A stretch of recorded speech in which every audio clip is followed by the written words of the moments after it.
أعوذ بالله من الشيطان الرجيم.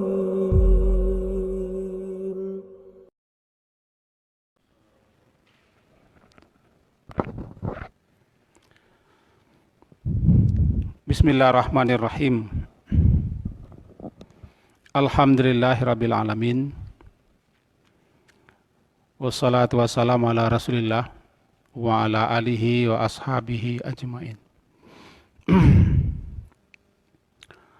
Sabda Rasulullah sallallahu alaihi wasallam kepada Muaz bin Jabal ketika beliau diutus ke Yaman. Yang pertama beliau pesankan bahwa Muaz di negeri Yaman akan bertemu atau akan berjumpa mendatangi Ahlul Kitab, yaitu Yahudi dan Nasrani. Maka Muaz dinasihati oleh Nabi agar yang pertama kali diserukan kepada mereka agar mereka bersyahadat. Itu menyatakan persaksian tiada yang berhak disembah melainkan Allah. Muhammad itu Rasulullah sallallahu alaihi wasallam. Jika mereka mematuhi dan mentaati seruan itu, maka beritahu pula kepada mereka Allah mewajibkan kepada mereka salat 5 kali sehari semalam. Dan mereka jika telah mentaati dan mematuhi itu, beritahu pula kepada mereka Allah telah mewajibkan sedekah, yakni zakat, yang diambil daripada orang-orang kaya mereka dikembalikan kepada orang-orang miskin di tengah-tengah mereka. Jika mereka telah taati itu, fa iyyakum wa karaima amwalihim. Wahai Muaz, jauhilah, yakni jangan mengambil harta terbaik mereka. Jika mereka telah bersedia mengeluarkan zakat daripada harta mereka, jangan pilih dan jangan ambil yang baik-baiknya.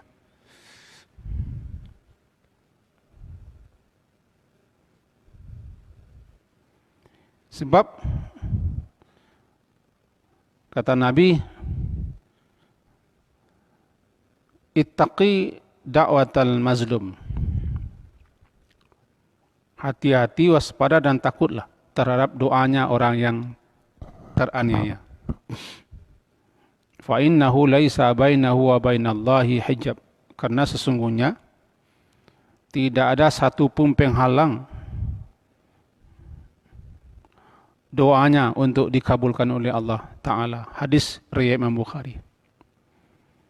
Malam hari ini yang akan kita pahami secara ringkas adalah hati-hati, waspada dan takutlah terhadap doanya orang yang teraniaya atau orang yang diniaya. Namanya da'watul mazlum. Doa yang dimohonkan oleh orang yang dianiaya oleh kita atau teraniaya bahasanya. Sengaja kita baca hadis ini semenjak awal supaya jelas dan tidak dipenggal hadis ini.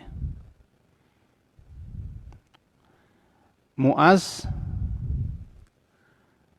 dipesankan oleh Nabi hati-hati. Mentang-mentang telah diserahkan dan dipercayai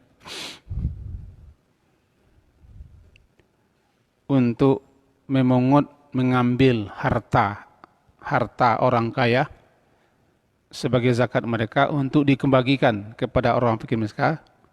Tapi jangan semena-mena, semau-mau diambil yang ketujuh, yang bagus-bagus, itu namanya aniaya. Nah, sebab itu hati-hati nanti Kalau orang teraniaya akibat kezalimanmu, ketidakadilanmu, kecuranganmu, jika mereka berdoa kepada Allah, doa mereka tidak ada hijabnya. Nah, memang salah satu yang paling kita takuti dan yang harus diwaspadai, doa orang yang pernah teraniaya lantaran perbuatan kita, sikap kita, tindakan kita, perlakuan kita, atau gara-gara lisan kita. Kenapa demikian? Masalahnya Allah telah mengharamkan zalim itu.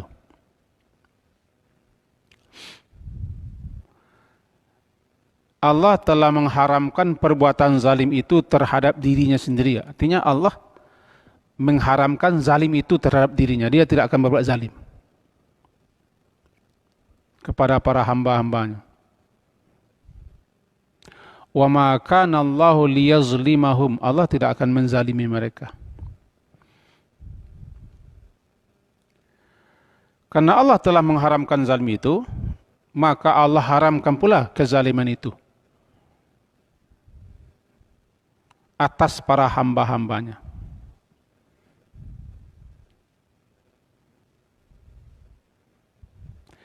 Juga haram hukumnya menzalimi meskipun orang itu orang kafir, orang fasik, orang fajir sekalipun.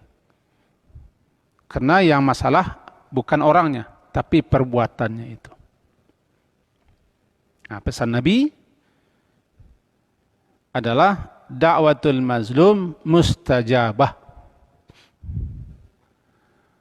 Doanya orang yang teraniaya mustajabah, diijabahi, dikabulkan, diperkenankan oleh Allah. Meskipun orang yang teraniaya itu adalah wa in kana fajiran, meskipun dia orang fajir, orang yang durhaka, orang yang bergelimang dengan berbagai macam perbuatan dosa, namanya fajir. Fafujuruhu ala nafsi, perbuatan fajirnya dia yang menanggung.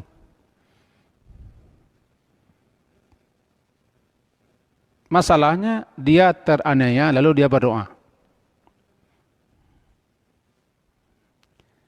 Lantaran Allah telah mengharamkan kezaliman itu terhadap dirinya dan terhadap sesama kita.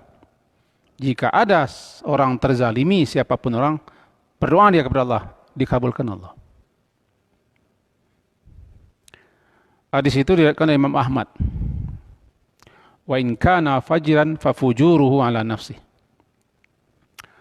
Atau dalam riwayat lain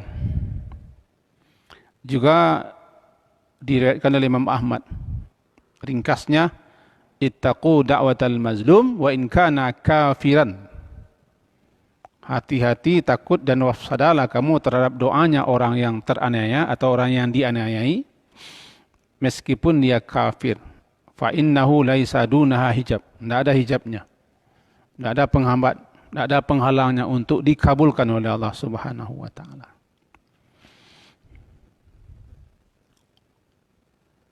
Dan doa orang yang teraniaya, jika dia berdoa kepada Allah, doanya itu tuhmalu alal ghamam namanya. Dibawa memumbung tinggi ke atas awan. Wa tuftahu laha abwabus sama, dibukakan pintu-pintu langit untuk menerima doanya. Wa yaqulu Rabb, Allah berkata, Allah berfirman, wa izzati, demi kemuliaan dan keperkasaanku, la ansurannaka walau ba'dahin, aku pasti akan menolongmu di satu saat. Kalau hadis riwayat Imam Tirmizi berbunyi, la ansurannaki, wahai doa yang telah dimohonkan oleh orang tenang, aku akan menolongmu. Artinya akan mengabulkan doamu itu. Itu Allah yang menjamin. Kita lihat dalam syarahannya, saya fotokopikan saya syarahannya dan dapat kita simpulkan. Walau ba'dahin itu dalam hadis riwayat Imam Ahmad disebutkan di sini, Allah berjanji dan bersumpah demi kemuliaannya dan keperkasaannya bahwa dia akan menolong, akan membantu orang-orang yang dizalimi itu atau orang-orang yang diperlakukan secara zalim itu.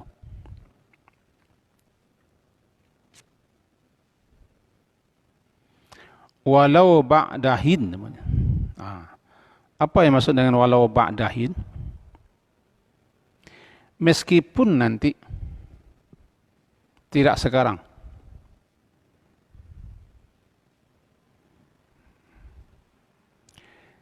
Meskipun nanti itu lastatu asyhur, 6 bulan. Atau 40 tahun belakangan. Dalam Tuhfatul Ahwazi kita walaupun 40 tahun akan Allah kabulkan.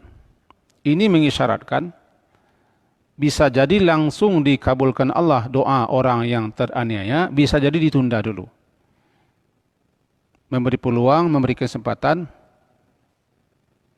agar orang yang terzalimi itu memaafkan atau orang yang menzalimi minta maaf.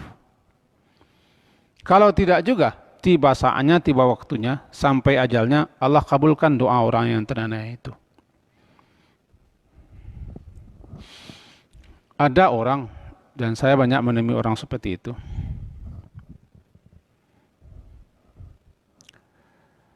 Dia mengalami sakit, tapi sakitnya itu tidak tahu apa sakitnya. Tidak tahu apa sakit.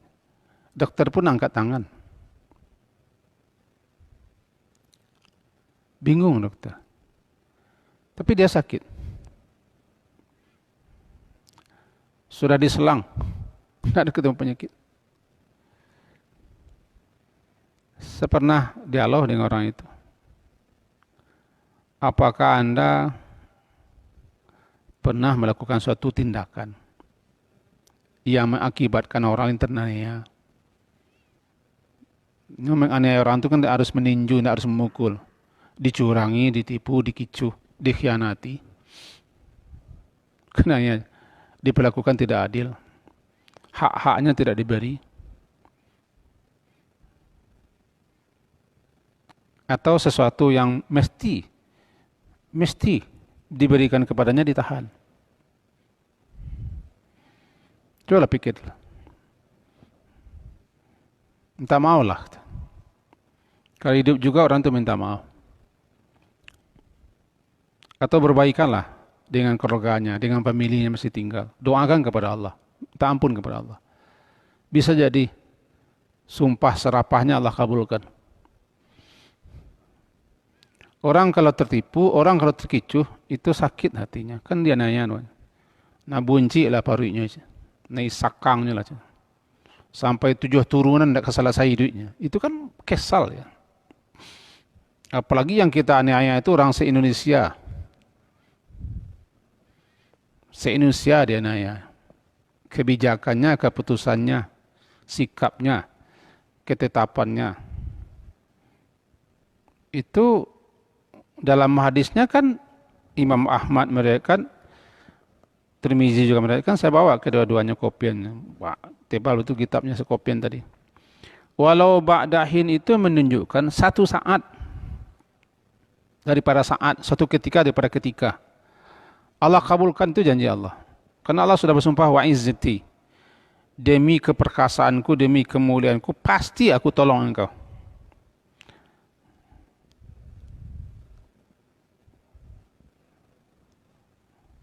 Kalau tidak juga orang itu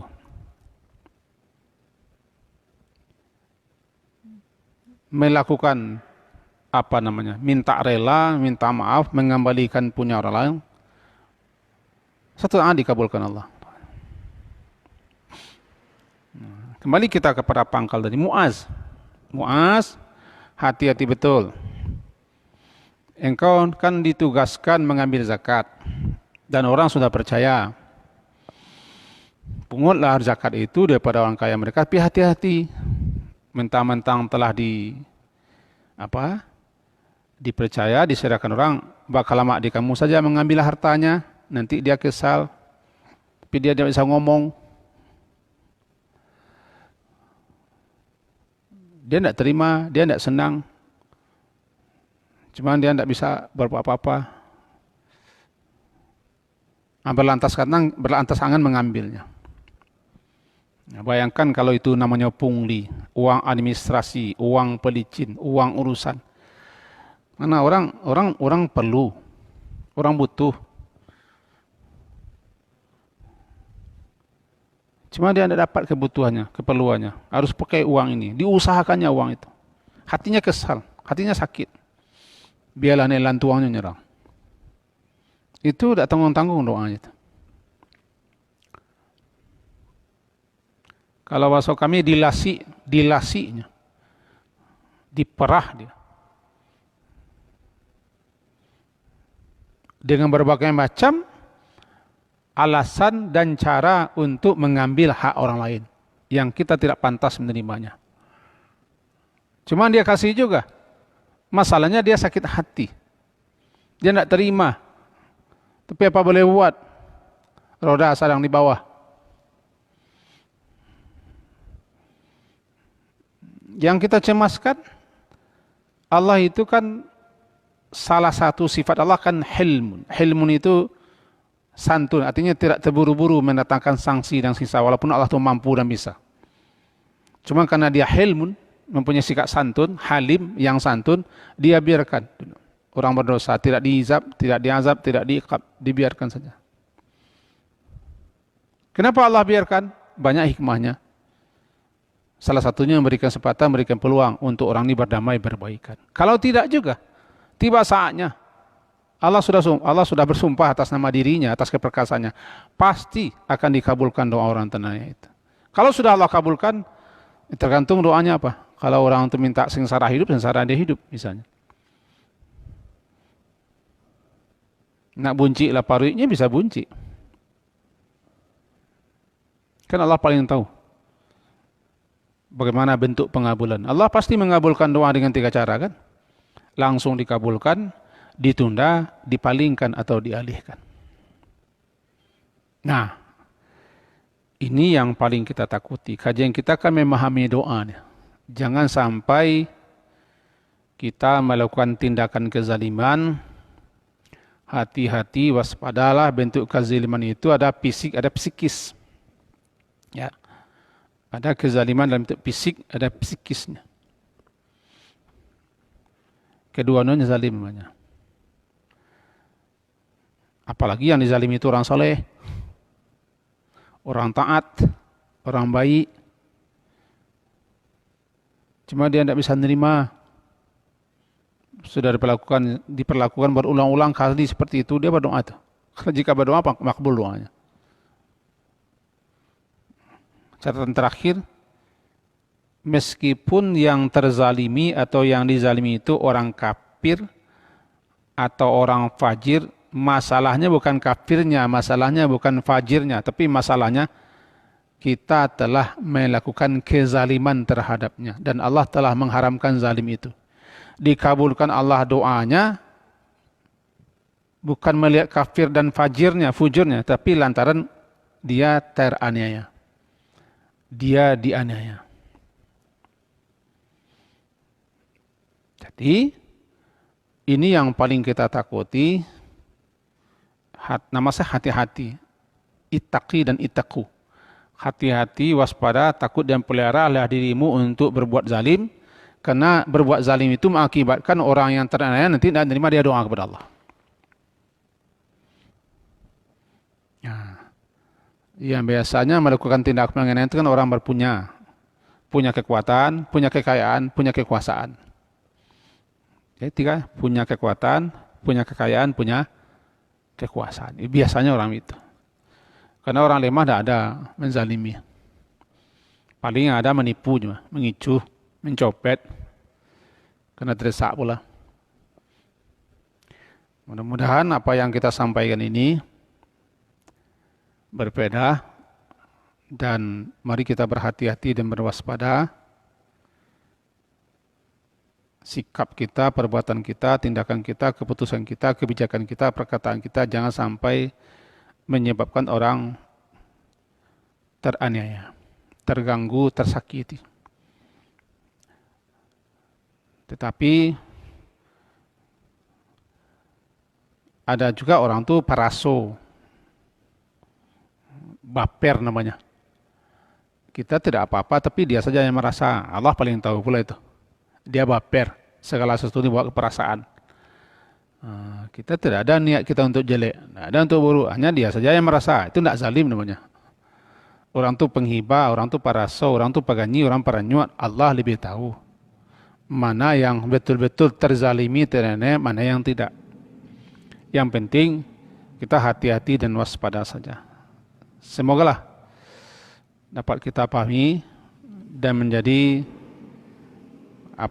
kehati-hatian di kita untuk yang akan datang. Karena salah satu doa yang tidak terhalang adalah doa itu. Kan ada dalam hadis kecayan 3.